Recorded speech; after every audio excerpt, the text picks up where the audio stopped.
Lundi 31 mars 2025, bonjour, bonsoir à tous, c'est Komorebi. On se retrouve pour un nouveau live. Le premier qui sera pas centré Zilan depuis un petit moment. Il n'empêche qu'on fera peut-être des jeux ou des trucs en rapport avec la Zilan, mais ça sera pas que ça et on sera pas en mode il faut absolument jouer et gagner. On a d'autres trucs à fouetter. Mon petit souci, c'est que je me suis réveillé avec la tête bien dans le cul, le nez bien pris et la gorge qui me tiraille un petit peu. Donc moi qui voulais enregistrer le podcast, histoire de se mettre à jour pour pouvoir le sortir dimanche, et qui comptait lire le Weekly Shonen Jump histoire de rattraper notre retard, je sais pas si j'aurai la gorge et l'énergie pour. J'ai fini par me motiver à lancer le live quand même, à voir ce qu'on va y faire. La dernière fois qu'on s'est vu, c'était samedi après-midi, en duo avec mon petit frère, parce qu'il y a eu les qualifications de la Zilan qu'on a fait.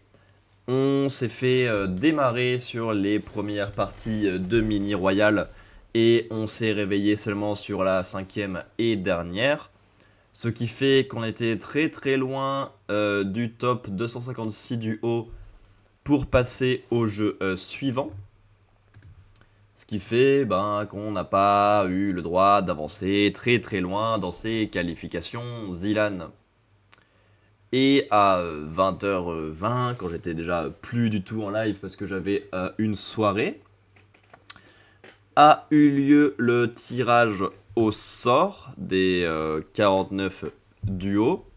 Et le classement des 50 duos streamers également. Donc je l'ai partagé sur mes réseaux sociaux. Mais voilà ce que ça donne globalement. On est 678e dans la file d'attente côté tirage au sort. Et 193e côté streamer. Autant dire que c'est plutôt impossible qu'on soit récupéré et qu'on participe à cette Zilan. Ce qui fait que je n'aurai plus à jouer à Mini Royal, qui a donc quitté mon PC très rapidement. Alors que Party Animals, Chain Together et Ultimate Godspeed ont gardé leur place. Il y aura toujours moyen d'y jouer avec des copains et de passer un bon moment dessus. Et pour compléter notre arc, il nous restera Speedrunners, Upgun, V-Rising et Warcraft 3 à tester. Donc environ 2 heures par jeu, comme on avait fait l'année dernière et comme on comptait faire cette année avant de participer au Calife. Donc il nous restera ces 4 jeux à tester avant de reprendre purement et simplement la liste très nombreuse de nos jeux à faire. Voilà. Peut-être que je me motiverai à aller voir les finales sur place le 20 avril. Mais niveau trajet et niveau... comment ça, niveau sommeil sur place, ça risque d'être un peu compliqué. Donc c'est pas vraiment sûr que je me motive à y aller. Mais il n'empêche que je serai toujours quand même bien présent dans cette Zilan avec mon fichier de palmarès dont j'ai un petit peu changé la forme et la formule. On passe d'un noir et blanc à un peu plus de couleur. Le fichier est déjà prêt pour mettre le palmarès 2025. On a maintenant la séparation entre streamer, tirage au sort et qualifié pour pouvoir voir que au total on a 12 personnes qui ont été tirées au sort plusieurs fois. Donc ouais, plusieurs fois, dont une personne qui a été tirée au sort 3 fois. Après, tu as la séparation par nombre de participations. Là, tu as le palmarès jeu caster qu'il faut que je mette au propre. Et après, tu as les différentes années, donc je vais peut-être changer le visage aussi, parce que finalement, je m'y retrouve plus avec ce choix de couleur que j'avais fait à l'époque. Mais voilà, le fichier est toujours ouvert à tous et très pratique Et ça sera surtout là-dedans que je vais me retrouver dans cette aventure Zilan. Et depuis le live, je suis allé faire une fête d'anniversaire à 40 minutes de chez moi. On a fait le tour de 7 magasins, je crois, avec un pote, pour trouver le moindre item petit plouf, peu importe quoi. À la base, on avait une idée de lampe petit plouf très précise ou de peluche très spécifique petit plouf. On les a pas trouvés, mais même on n'a rien trouvé qui était lié de près ou de loin à petit plouf. Pas une figurine, pas une peluche, pas un jouet, rien, pas un Lego. Aucun truc type louf dans cet magasin, alors qu'il y avait pas mal de trucs Pokémon au global. Donc c'était très chiant. Et on s'est rabattu à la dernière seconde sur des nanoblocs. Parce que le pote dont c'était l'anniversaire aime bien les trucs de construction. Et ça nous rappelle notre voyage au Japon ensemble, puisque c'est là qu'on a découvert les nanoblocs. Moi j'ai Junko, Mirio Togata et Sangoku. Lui, il en a déjà pris quelques-uns, je sais plus lesquels. Et là, on lui a offert Sasuke, alors qu'il en a rien à foutre de Naruto, mais c'était surtout pour le gag. Et Dr. Eggman. Parce que qui ne rêve pas d'avoir une figurine de Jim Carrey? Et là, bah, c'est même Jim Cubic. Parce que c'est des Lego, donc c'est des cubes de construction. Et c'est marrant, quoi, parce que les cubes.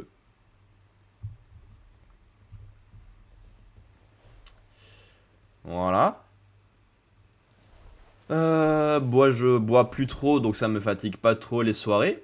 Le problème, c'est que je ne traîne plus trop le soir non plus. Le seul soir où j'ai traîné un peu récemment, c'était pour un live le soir et ça m'avait détruit la gueule. Donc là, me coucher à 3h30, même si ça n'a pas été aidé par le changement d'heure qui nous a décalé d'une heure, ça m'a crevé. Donc j'ai passé ma journée d'hier à comater. Et ce matin, je me réveille malade, donc pas en grande forme non plus. Donc pas fun les conséquences de la fête, alors que c'était plutôt cool. On a bien mangé, en quantité notamment, parce qu'il a fait... Bah littéralement, l'entrée, c'était un plat qui aurait suffi largement comme repas. Le problème, c'est que derrière, il y avait un plat, il y avait 2 desserts, et il y avait l'apéro avant, plus possiblement de l'alcool pour certains. Ça faisait peut-être un peu beaucoup, on va pas se le cacher, niveau remplissage de panse. Voilà. Mais j'ai surtout beaucoup traîné comme ça. Et par contre, si vous avez aimé notre duo en gaming avec mon frère, on va possiblement se lancer dans une nouvelle aventure prochainement. Mon frère aime beaucoup Trackmania 2020, depuis la sortie du jeu, et grâce à Zerator et à ses compètes. Mais il a pas mal joué. Il a fait la dernière Trackmania Cup et l'Ascension. Il me semble, non, les 2 qualifs d'Ascension, un truc comme ça. Et là, il veut qu'on fasse la Coupe du Monde en duo, qui est ouverte à tous au début. Alors que ben, le jeu, j'ai fait 2 campagnes saisonnières, pas en entière, et c'est tout. Et j'ai arrêté au moment où, avec le compte gratuit, on pouvait plus faire les saisons en entière, mais seulement les 10 premières cartes sur 25. Donc hier, j'ai vite fait repris le jeu en gratuit, faire les 10 maps de la saison et faire les weekly shorts. J'ai pas spécialement de niveau, mais c'était pas horrible non plus. J'ai assez vite fini les maps avec des temps corrects pour un débutant, les médailles d'or majoritairement, mais aussi 2 d'argent et 2 hauteur. Ce qui est ok, ce qui fait or en moyenne, tout pile. Voilà. Donc, il est possible que de temps en temps, on ait des sessions training sur Trackmania, soit en solo, soit avec mon frère, que ce soit sur les maps du jour, sur les weekly shorts, sur la campagne, sur des maps en ligne où on fait un affrontement contre mon frère ou avec mon frère contre des gens, ou du training pour les maps spécifiques de cette World Cup. Ça peut être intéressant. On a des milliards de jeux à faire hein, qui ont une fin et on va passer du temps aussi à des jeux sans fin. Ce qui est une chose que je fais pas beaucoup en général, les jeux en ligne ou les jeux sans fin comme ça, c'est pas mon délire et j'en fais pas des masses. Ça c'est bien vu avec mon niveau cataclysmique sur Mini Royal.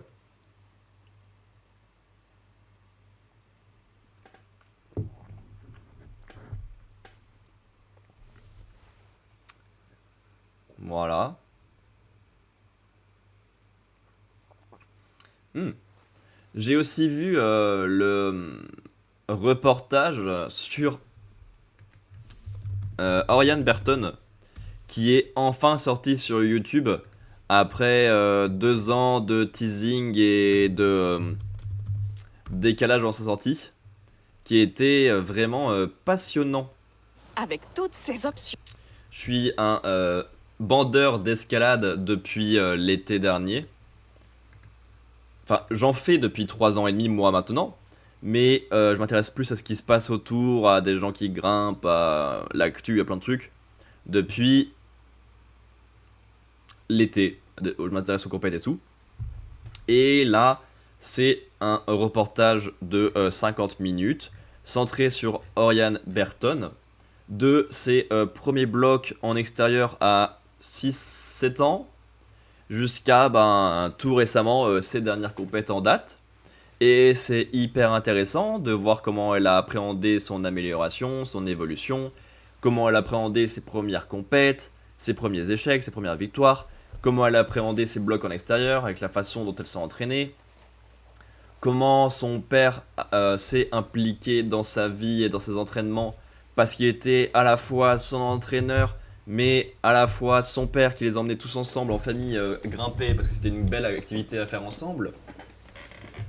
Il y avait beaucoup de choses très intéressantes à voir et j'ai passé un maxi bon moment. Voilà. Je vous conseille fortement.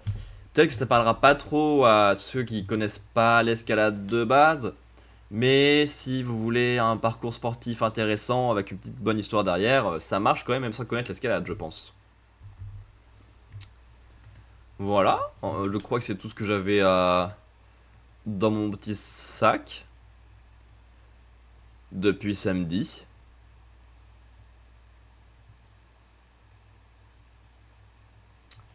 Je crois que c'est toujours hâte vite fait, mais il me semble que j'ai pas spécialement eu d'autres sujets en tête. J'ai encore récupéré une nouvelle partie de JoJo's Bizarre Adventure d'occasion, à 4€ le tome à peu près. C'est la partie 4, Diamond is Unbreakable.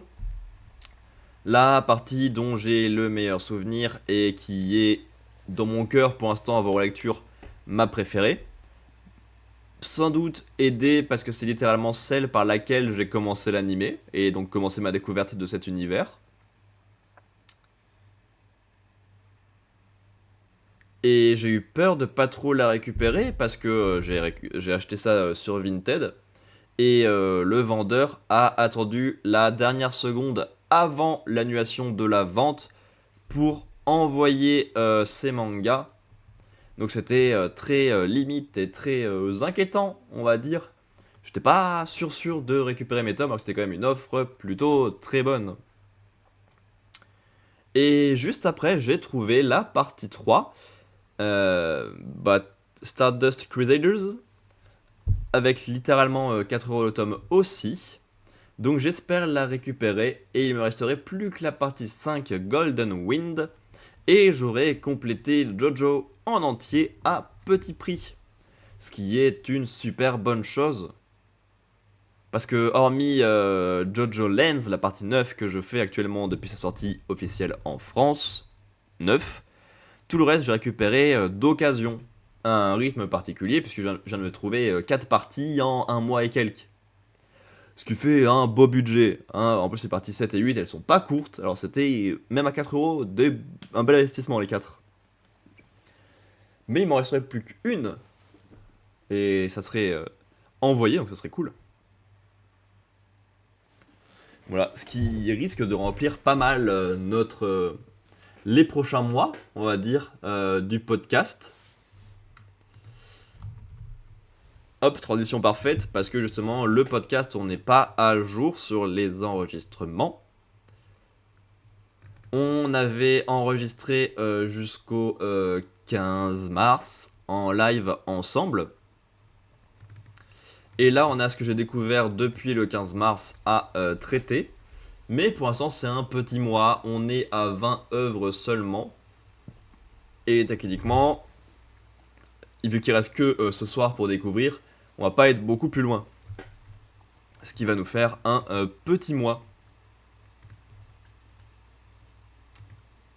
Bip bip bip, les œuvres de Mars. Les comics.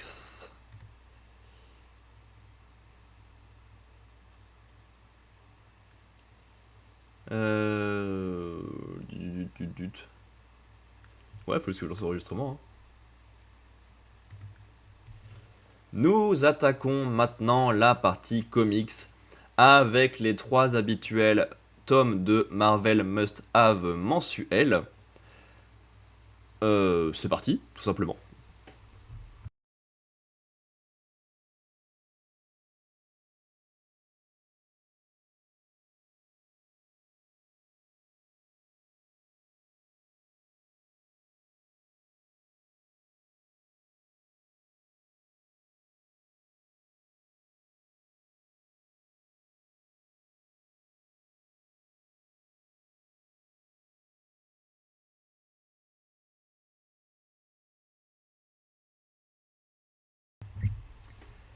Tout d'abord, j'ai lu Daredevil Redemption.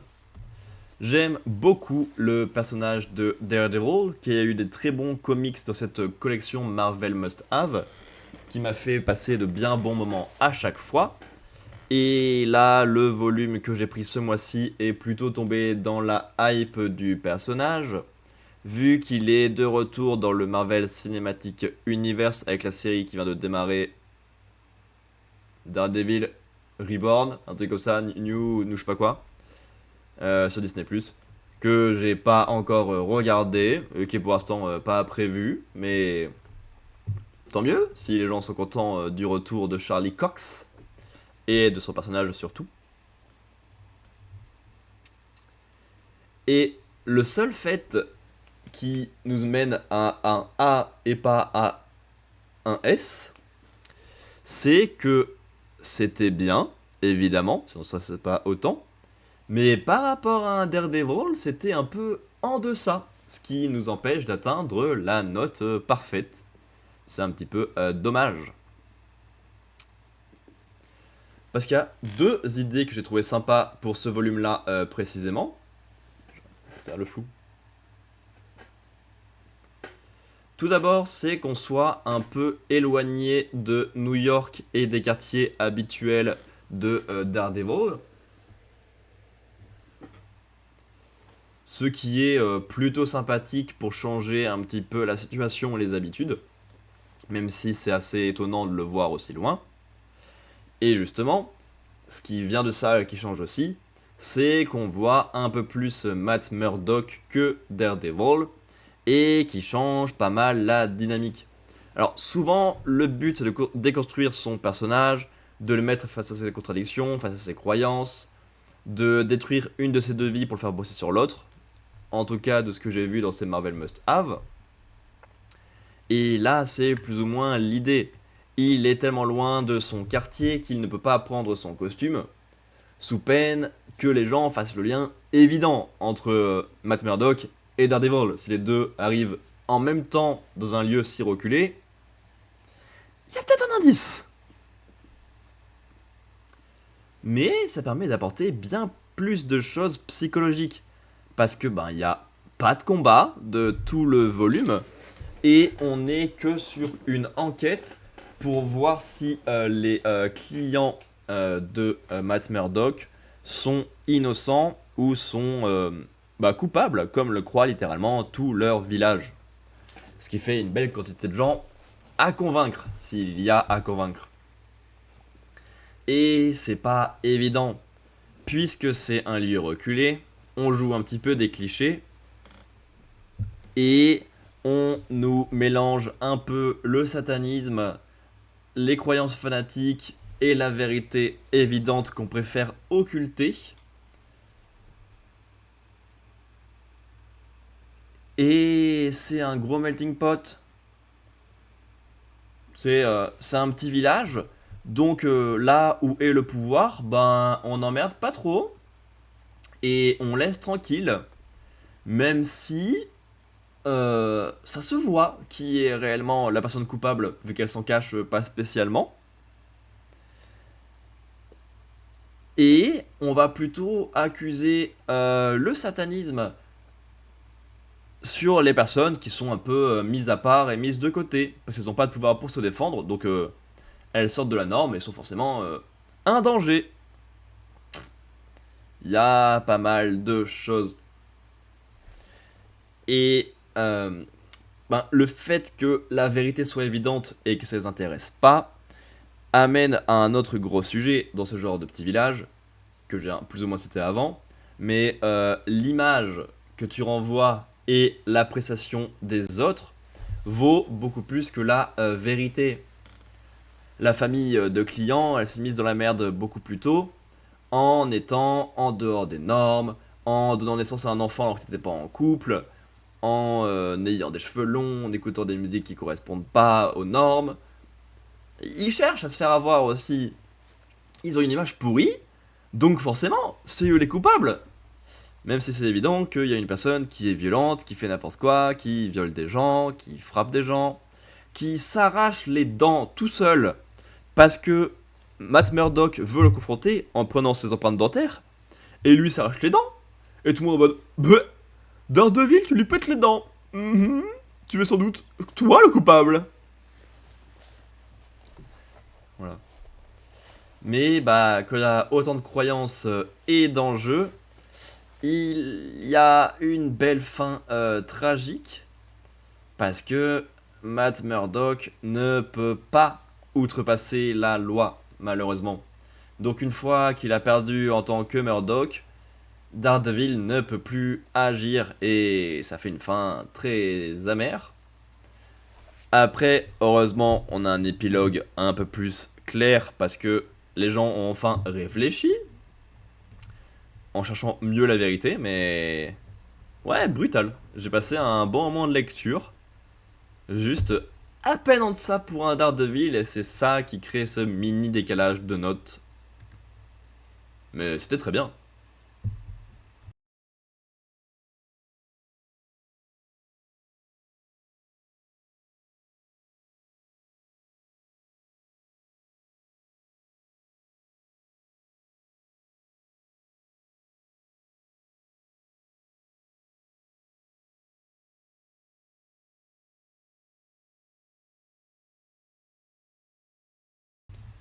Ensuite, j'ai lu House of M. Enfin, enfin un énorme banger plébiscité qui tombe dans cette collection Marvel Must Have. Vu que je l'ai fait par ordre chronologique de sortie des comics à la base, et pas par ordre de sortie des Marvel Must Have, j'ai les gros bangers et les grosses séries très publicitées qui arrivent assez tard dans mon parcours. Parce que bah, c'est à une époque un peu plus récente que en 1950. Et House of M fait partie des comics et des histoires hyper connues de l'écurie Marvel. Et les mêmes sans doute un peu trop pour mon appréciation et pour son propre bien. Et c'est dommage. On a Wanda, donc la sorcière rouge, qui crée un monde parallèle parce que récemment elle a pété un câble en retrouvant ses souvenirs, elle a tué des Avengers, elle a fait séparer l'équipe. C'était pas non plus une maxi bonne situation. Et comme elle sait pas trop comment s'en sortir, elle finit par créer un monde parallèle. Monde parallèle plutôt intéressant, puisque littéralement tous les personnages ont accès à leurs rêves et à ce qu'ils ont toujours rêvé. Pas seulement Wanda et sa famille, qu'on pourrait penser être le but vu que c'est elle qui a créé le monde, mais elle a impliqué tous ses potes héros là-dedans pour que eux aussi aient ce qu'ils veulent et ce qu'ils méritent.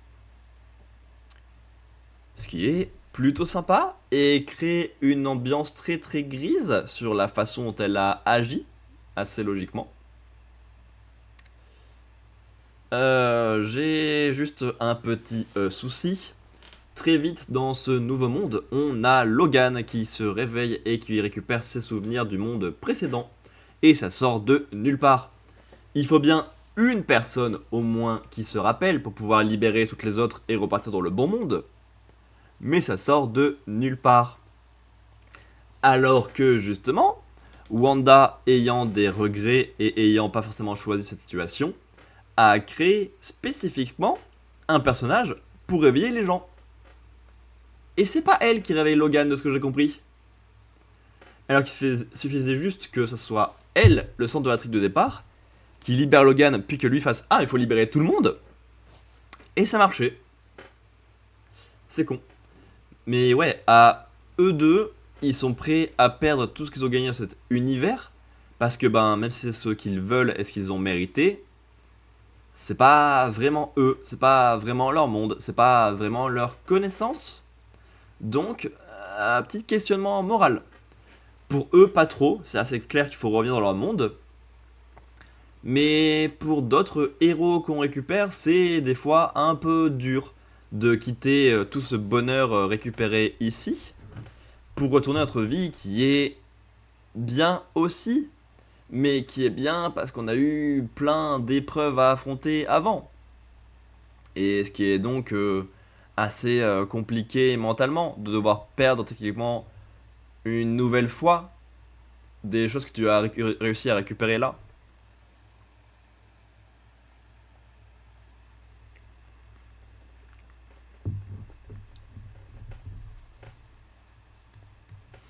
On a aussi un beau suspense bienvenu sur la personne qui est réellement à l'origine de ce plan de monde parallèle. Parce que tu peux dire, c'est un coup de folie tout simple de Wanda. Tu peux dire, ah, c'est un plan un peu foufou, un peu borderline à la Magneto. Et tu peux ne pas trouver la solution parce qu'elle est surprenante. Mais bah, c'est plus un monde créé par la peur et qui était censé, assez logiquement, basé sur le bonheur de tout le monde pour essayer d'affronter cette peur.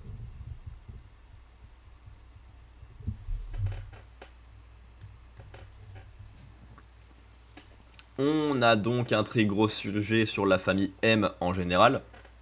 Les trois membres de la famille Magneto sont très bien traités, apportant tous les trois leur pierre à l'édifice du monde des mutants et des difficultés à être un mutant en règle générale. Parce que bah, ça implique beaucoup de pertes et ça implique de faire les bons choix avec tes pouvoirs. Parce que bah, tu peux aller très loin, hein. Créer un monde parallèle où tout le monde est heureux, c'est pas rien.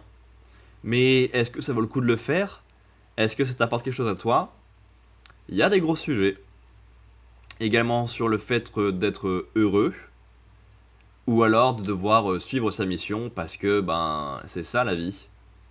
Affronter les difficultés et trouver son réconfort là-dedans, plutôt qu'être directement offert sur un plateau une vie de rêve. C'est cool à découvrir, c'est dur pour les morts, parce qu'il y a des gens morts dans le monde normal et vivant dans le monde parallèle, donc même pour eux, c'est même encore plus dur hein, de se voir être réveillé. Et il y a plein de conséquences morales sur les personnages et physiques et importantes pour les mutants en règle générale. Donc c'est une œuvre charnière pour le monde Marvel et pour les comics en général, je pense. C'était cool à découvrir, mais il y a quand même quelques failles qui en font une œuvre pas parfaite. Enfin réellement, généralement, les œuvres sont pas parfaites, mais le moment n'était pas parfait en tout cas. Ah, pas grand chose. Je saurais même pas citer un élément précis, mais m'a manqué un chouille, je pense.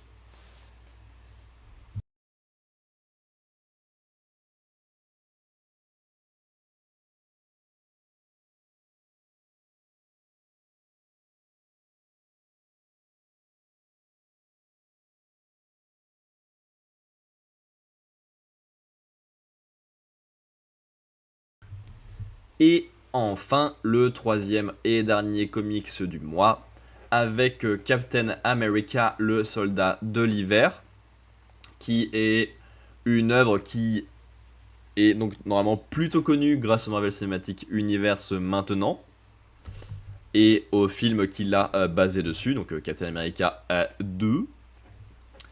On retrouve les grandes lignes de Bucky qui revient en tant qu'agent adverse qui n'a plus du tout sa mémoire de sa vie passée et qui est dangereux car il a le même sérum que Captain. Et Captain a des remords à l'attaquer, à le frapper ou à essayer de s'en débarrasser parce que c'est littéralement son acolyte qu'il croyait perdu il y a 100 ans. Et qui, comme lui, a réussi à traverser les âges sans vieillir. Donc il y a pas mal de questions morales intéressantes pour Cap, qui d'abord refuse que son pote ait pu devenir une machine à tuer ultra dangereuse. Donc il doit d'abord prendre un long moment pour accepter, ok, que c'était son pote, puis pour choisir comment est-ce qu'on allait traiter cette situation. Qui va se rapprocher du soldat de l'hiver, parce qu'il y en a pas mal qui ont beaucoup de choses à lui reprocher, avec de la vengeance et beaucoup d'amour dans les parages. Donc qui est-ce que tu en vas vraiment? Qu'est-ce que tu fais? Tu l'arrêtes, tu le tues, tu essaies de le raisonner, tu trouves une autre solution. Donc il y a pas mal de questions, et c'est un peu le seul élément intéressant du tome. Un peu également l'histoire globale de Bucky qui est liée à ça.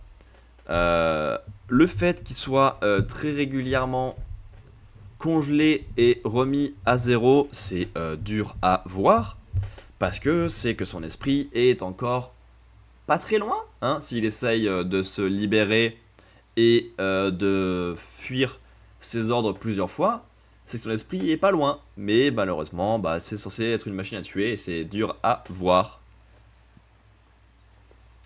Le problème, c'est que, à l'instar de Civil War, le film du MCU, c'est un peu porté par un méchant politique super inintéressant. C'est lui qui envoie plusieurs fois le soldat de l'hiver, mais en lui-même, il n'apporte pas grand-chose et n'est pas particulièrement intéressant ou même ne serait-ce que existant, simplement. On retient rien sur lui. Juste, il a le cube cosmique et le soldat de l'hiver, ce qui lui donne un rôle important par la force des choses, mais par lui-même, il n'apporte rien. Et j'ai peur que ce soit encore pire après, puisque Crâne Rouge entre dans son esprit. Donc j'ai peur que le peu qui existe disparaisse encore plus. Voilà. Mais heureusement, en face de ça, on a Cap, ses difficultés et ses amis qui portent quand même plutôt globalement ce volume qui était, au global, sympathique.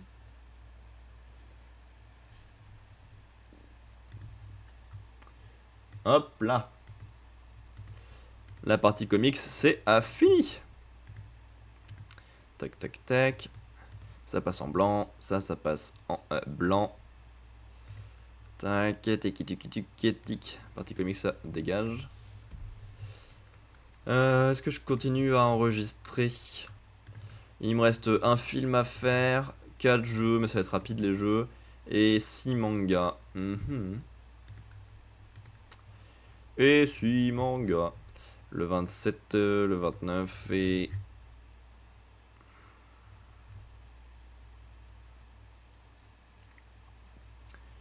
Il est 40, enfin c'est 40 minutes qu'on a commencé. Je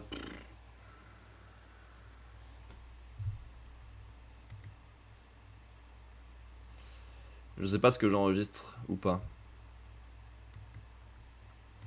En soi, on a toute la semaine pour enregistrer, mais je sais pas si je vais le faire dans les prochains lives ou pas. Là, j'ai la voix qui est ok encore pour l'instant. Je peux encore enregistrer quelques trucs, je pense. Allez, on part en manga. Non, j'ai pas besoin d'introduire manga, on en a déjà fait. Donc je vais pouvoir lancer direct. B, toujours oui, paf. Et en image, ça, ça et ça.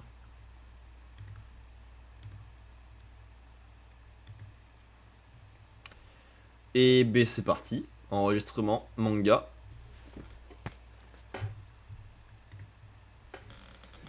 Ensuite, j'ai lu le volume 14 de Spy X Family, ou Spy Family, en fait, je me pose la question que maintenant, peut-être que c'est comme pour Enter Enter, on prononce pas le X, je ne sais pas. Volume assez moyen, je sais pas trop quoi en faire. Parce qu'on a une partie rapide avec les résultats des examens de Anya et de sa classe. C'est des résultats, quoi, il n'y a pas grand chose à en dire ou d'intéressant à en tirer. Derrière, il y a une petite fête dans le but de rapprocher Damien et Anya. On a déjà vu plusieurs fois.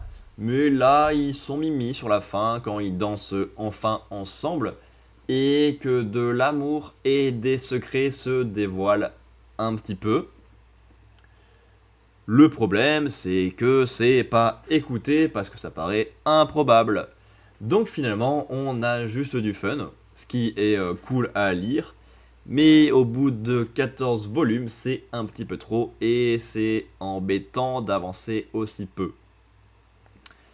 Derrière, sans transition, on a une enquête à la neige puisque la famille Lloyd part en vacances et il y a des meurtres qui se passent sur place et donc ils veulent enquêter mais un peu en se cachant leur identité. Et en fait, bah, c'est ellipsé. Donc on n'est pas très avancé. Heureusement, le volume est sauvé par sa dernière partie qui est un petit peu plus longue et qui justifie la couverture du volume puisqu'on a le droit à un flashback plutôt long et plutôt intéressant sur le personnage de Henderson, donc le directeur de l'école dans laquelle va Anya. Il y a beaucoup de sujets qui sont traités, puisqu'il était à l'école dans les prémices et les premiers pas de la guerre, qui est le sujet principal du manga. Donc, on a pas mal de sujets sur la guerre et les implications que ça a sur tous les niveaux de la population, même sur des petits jeunes qui ne font que étudier, être mignons et avoir un amour évident qu'ils n'arrivent pas à dévoiler.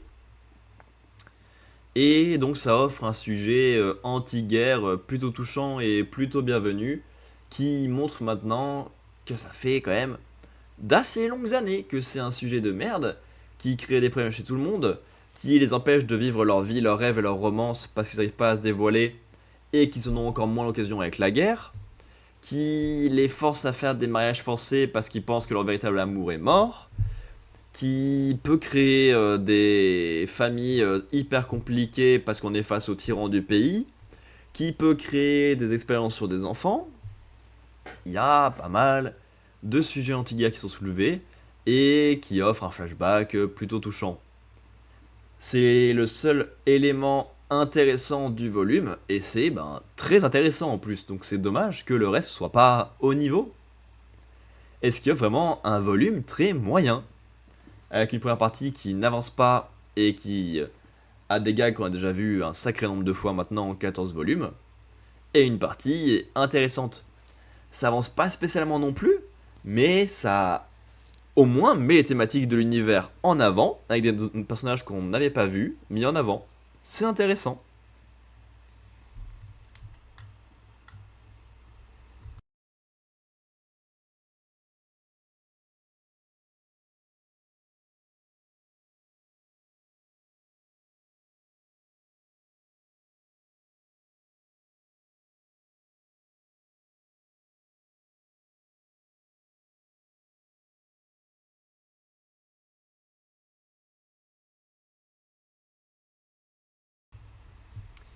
Ensuite, j'ai lu le volume 8 de Magus of the Library. et c'est compliqué. Je pense en grande partie à cause du rythme de parution, parce que le dernier volume date d'il y a un an quasiment tout pile, et c'est très compliqué d'être dedans à nouveau. Moi, en un an, j'ai acheté et lu énormément de mangas, ok. Donc il y a pas mal de choses qui sont passées dans mon esprit depuis. Et même au niveau perso, au niveau pro, au niveau Komorebi, il y a eu plein de trucs. Donc retenir un manga qui n'a que 7 tomes, dont j'ai lu chaque volume qu'une seule fois, et déjà avec un rythme de merde, qui n'a pas aidé à fixer les choses, c'est compliqué de revenir dedans. Alors peut-être que je suis plus à jour du tout, mais ce volume-là est principalement dans la baston, dans l'action et dans la vitesse. Et il me semble que c'est bizarre avec ce manga-là à la base, qui est plus sur la protection des livres et des récits. Alors, contre la guerre et les batailles, ça marche aussi, mais globalement, c'est pas ça qui met le plus en danger les livres à la base, je crois. On a un énorme monstre qui attaque la ville pour que d'autres personnages puissent voler le livre protégé par le personnage principal. Le problème, c'est que notre petite bande arrive assez facilement à sauver tous les péons de la ville. Alors c'est un peu la cohue, il y a un peu des familles qui sont perdues ou quoi, mais finalement tout est bien sauvé. Ça leur prend un peu de temps, mais c'est tranquille. Et ils arrivent même à affronter le gros monstre facilement et la personne qui l'a invoqué. Alors que ça a l'air d'être l'ennemi principal de l'organisation en face. Donc le voir se faire laminer la gueule et prendre ça un peu à la rigolade, c'est étrange. Alors, les blagues sur sa défaite sont très drôles, ça par contre, j'ai passé un bon moment là-dessus. Mais au niveau du récit et de l'écriture, bizarre. Voilà. Et sinon, on nous tease des secrets de l'univers, on nous les fait avancer, mais comme je suis plus dedans, j'arrive pas à savoir quel personnage ça touche vraiment, que je sais plus quel est le but des mangas, que je connais pas les personnages, ça passe à côté. Et j'ai même l'impression que les personnages sont sans contrecarre un petit peu, parce qu'il semble y avoir un traître de l'organisation principale côté héros, mais bah même ça c'est pas spécialement traité et ça avance pas.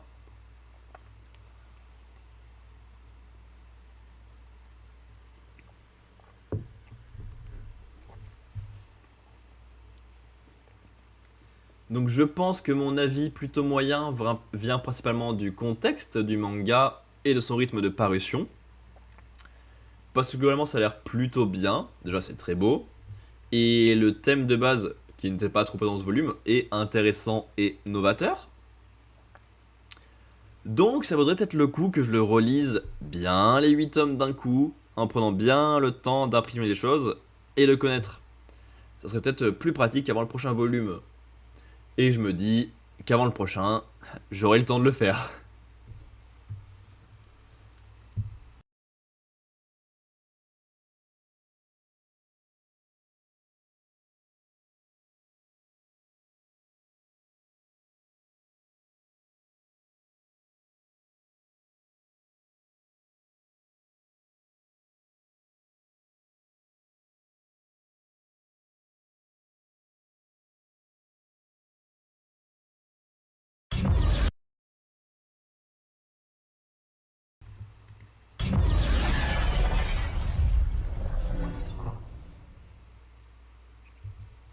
Ensuite, j'ai lu le volume 19 de A Couple of Cuckoos et c'était pas bien.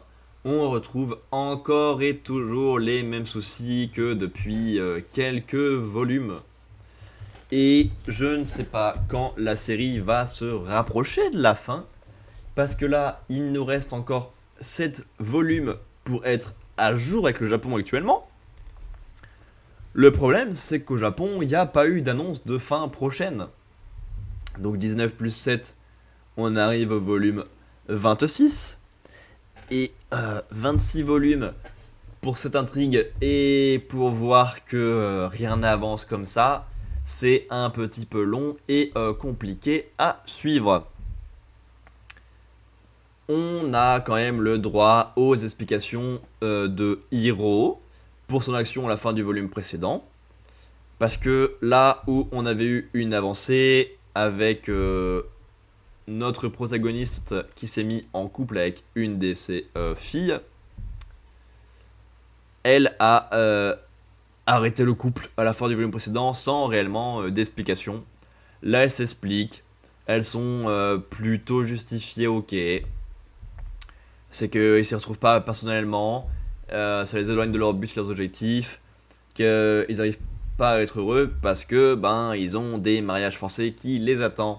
Donc ça serait compliqué de goûter autant le bonheur si ça se finit pas ou mal à la fin.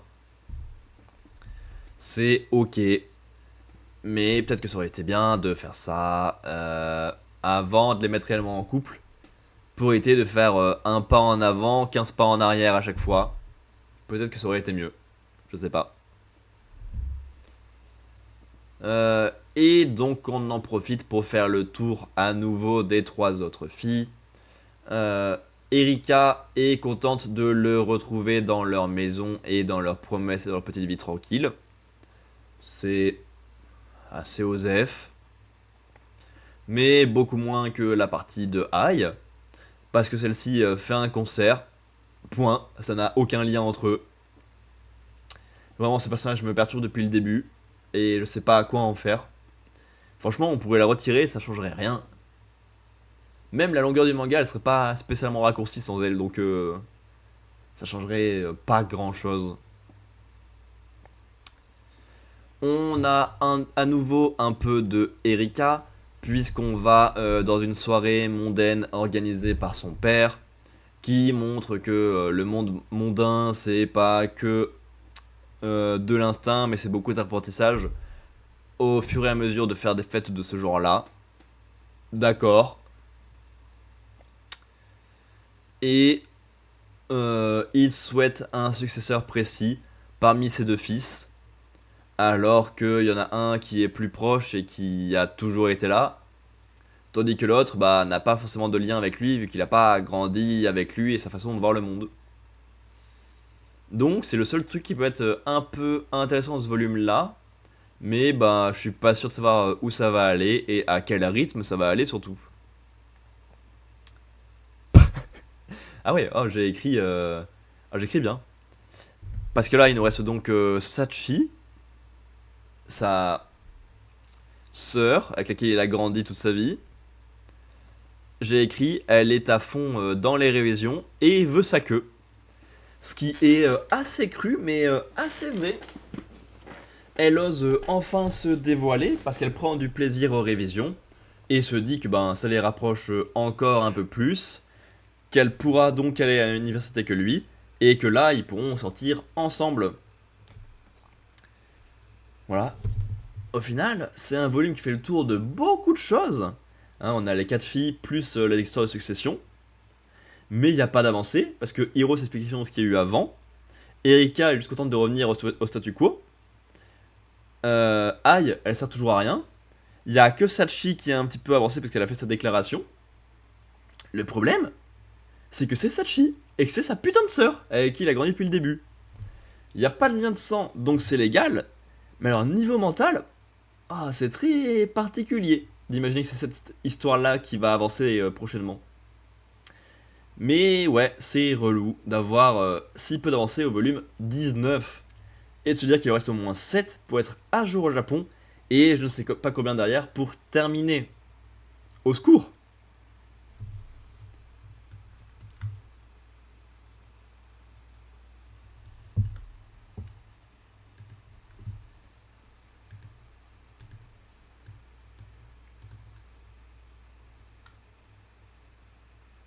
Voilà. On a fait 6 œuvres aujourd'hui. Il me restera toute la semaine pour en faire 3, 7, 8. On est bien. Juste, je mets ça correctement. On est où? Là. C'est dans l'ordre comme ça?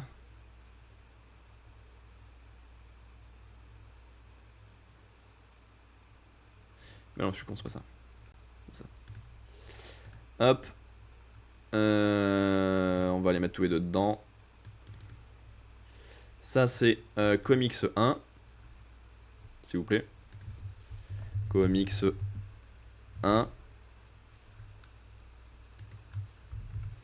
Et ça, c'est Manga 2. Bref. Voilà. Ça, c'est fait. Est-ce qu'on passerait pas en mode Manga Plus?